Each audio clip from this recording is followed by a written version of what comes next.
সকালবেলা ঘুম থেকে উঠে নাস্তা করার জন্য আম্মুর কাছে গেলাম। জিজ্ঞেস করতেছিলাম যে কি নাস্তা খাবো, তারপর আম্মু বলল যে আজকে নাস্তা বানাই। তো hello everyone, welcome to my page Zohra Bithi. নতুন একটি ব্লগ নিয়ে চলে আসলাম। আম্মু নাস্তা বানায়নি বলেছে, মানে সকালে যেহেতু আমরা রুটি খাই তো রুটি বানানো হয়নি। বলতেছিল যে আজকে নাকি চিতই পিঠা কেটে দুধ দিয়ে রান্না করবে। আর গাইস, এই খাবারটা কিন্তু অনেক ইয়াম্মি, তাই না?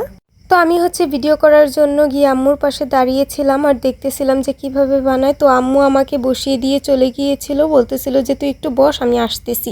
আর এইদিকে আমি চুলার জাল আর পিঠার 12টা বাজাই দিছি। তো যাই, এইখানে আবার পিনি বলতেছিল, আরে আম্মু, তুমি খালি ভিডিও কেন করো?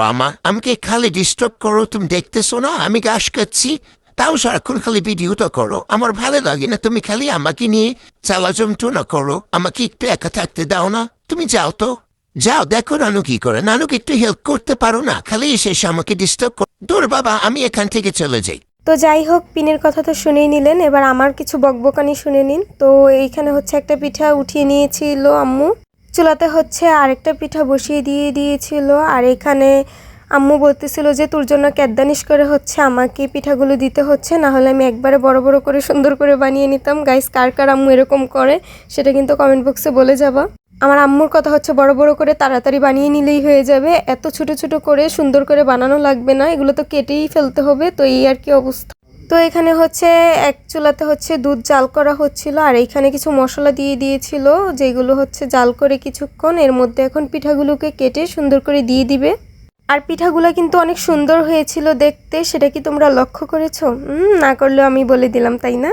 তারপর আম্মু সবগুলো পিঠা এটার মধ্যে দিয়ে ভালো করে জাল করে নিচ্ছিল। আর দুধটা কিন্তু ভালোভাবে লাল করে নিয়েছিল জাল করে, প্রায় অনেকখানি দুধ ছিল, যেটাকে কমিয়ে অল্প একটু বানিয়ে ফেলেছে যাতে ঘনত্বটা অনেক বাড়ে, খেতেও অনেকটা মজা হয়। দুধ যত ঘন হয় ততই কিন্তু মজা লাগে খেতে।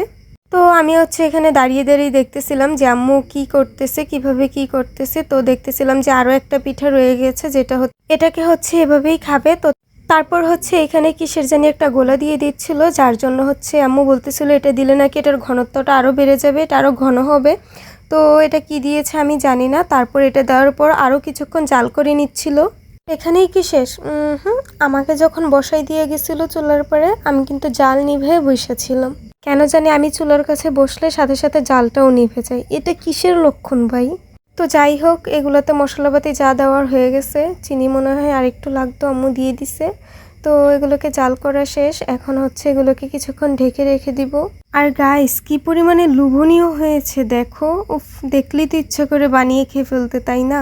আর যদি তোমরা আমার মতো বানাতে না পারো, তাহলে তোমাদের আম্মুকে বলো বানিয়ে দিতে, বানিয়ে দিবে। তারপর মজা করে খেয়ে নিবা, ওকে?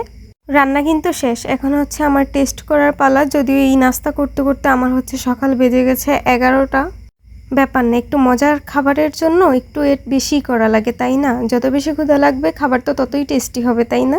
তো এই তো আমি খেয়ে নিচ্ছিলাম, আর খাবারটা এত মজা হয়েছে গাইস, কি বলবো। তোমরা তো দেখলেই বুঝতে পারছো যে এটা কত পরিমাণে মজা হয়েছে। তো আজকের ভিডিও এই পর্যন্তই, দেখা হবে নেক্সট কোনো ভিডিওতে। ততক্ষণ পর্যন্ত সবাই ভালো থাকো, সুস্থ থাকো। আল্লাহ হাফিজ।